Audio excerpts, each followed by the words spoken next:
இன்றே டவுன்லோட் செய்து உங்கள் ஃபேவரட் ஷோக்களை என்ஜாய் பண்ணுங்க. இப்ப நம்ம அப்பாவை எப்படியாவது ஜெயிலுக்கு போகாம காப்பாத்தணும். நடக்கிறதெல்லாம் பார்த்தா எனக்கு என்னமோ இது சாதாரண சிட்ஃபண்ட் மோசடி மாதிரி தெரியல. நம்ம குடும்பத்தை பழி வாங்கணும்னு யாரோ இதை வேணும்னே திட்டம் போட்டு பண்ண மாதிரி இருக்கு. சரி, நம்ம குடும்பத்தை பழி வாங்க நினைக்கிற அளவுக்கு அப்படி யார் இருக்கா? அதான் ஒண்ணும் தெரியல. நமக்கு தெரியாம நம்ம குடும்பத்துக்கு ஒரு பெரிய எதிரி இருக்காங்க. அதனால்தான் அந்த சிட்ஃபண்ட் ஆளுங்க கூட இருந்தவன் அவன் முகத்தை கூட காட்டாம கர்ச்சீஃபால அவன் முகத்தை மூடி இருந்தான். அவனோ இல்ல அவனை சார்ந்து யாரோ தான் இதெல்லாம் பண்றாங்கன்னு நினைக்கிறேன்.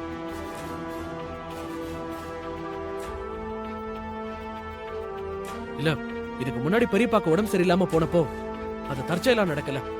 அவர் யூஸ் பண்ண டூத் பேஸ்ட்ல யாரோ பாம்பு விஷத்தை கலந்திருக்காங்க.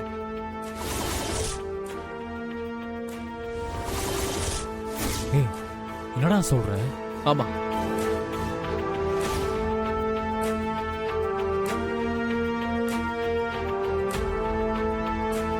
அவங்க யாருன்னு கண்டுபிடிக்க முயற்சி பண்ண, ஆனா என்னால கண்டுபிடிக்க முடியாம போயிடுச்சு.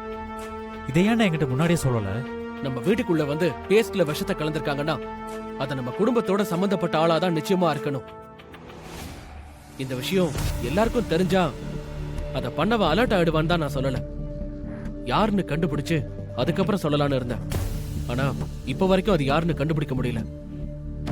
கோயிலையும் இதே மாதிரிதான் சாம்பார்ல விஷம் கலந்தாங்க. அப்ப நான் சொன்ன மாதிரி திட்டம் போட்டு தான் யாரும் இதெல்லாம் பண்ணிட்டு இருக்காங்க. இந்த வாட்டி அவங்கள விடக்கூடாது. அதுக்கு முதல்ல அந்த சிட்ஃபண்ட் ஆளுங்களை பிடிக்கணும். அவனுங்களை பிடிச்சிட்டா இதெல்லாம் செய்யறது யாருன்னு கண்டுபிடிச்சிடலாம். சரி, இப்ப எப்படி அவங்களை கண்டுபிடிக்கிறது? இப்ப நமக்கு இருக்கிற பெரிய பிரச்சனை என்னன்னா, நம்ம எதிரி நம்ம கண்ணுக்கு முன்னாடி இல்ல. அவன் யாருன்னு நமக்கு தெரியாது. அதனால்தான் அவன் நம்ம கூட கண்ணாமூச்சி விளையாடிட்டு இருக்கான். இப்ப அவனை கண்டுபிடிக்க நமக்கு இருக்கிற ஒரே வழி, நம்ம எதிரி யோசிக்கிற மாதிரி நாமளும் யோசிக்கணும். கரிகாலனை அவங்கள கண்டுபிடிக்க விடாம எப்படி தடுப்பீங்க?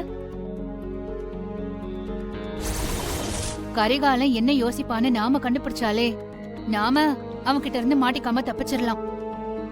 அதனால அவன் எப்படியெல்லாம் யோசிப்பான், என்னெல்லாம் யோசிப்பான்னு நாம யோசிக்கணும்.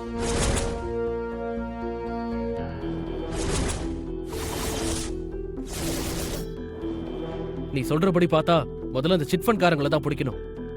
அவனுங்களை இப்ப எங்க போய் தேடுறத? அவனுங்க ஊரை விட்டு வெளியே போகாதபடி தடுத்தாச்சு. ஆனா இப்ப அவனுங்க கண்டிப்பா நம்ம ஊருக்குள்ள எங்கேயாவது ஒளிஞ்சிட்டு இருப்பானுங்க. நம்ம ஊர்ல இருக்கிற கோவில், சத்திரம், ஒதுக்குப்புறமான இடம்னு அவனுங்க ஒளிஞ்சுக்க வாய்ப்பு இருக்கிற எல்லா இடத்துலயும் நம்ம போய் தேடி ஆகணும். அப்படி தேடினா அவனுங்களை கண்டிப்பா கண்டுபிடிச்சிடலாம். சரி, அப்ப ஆளுக்கு ஒரு பக்கமா போய் தேடலாம். வா.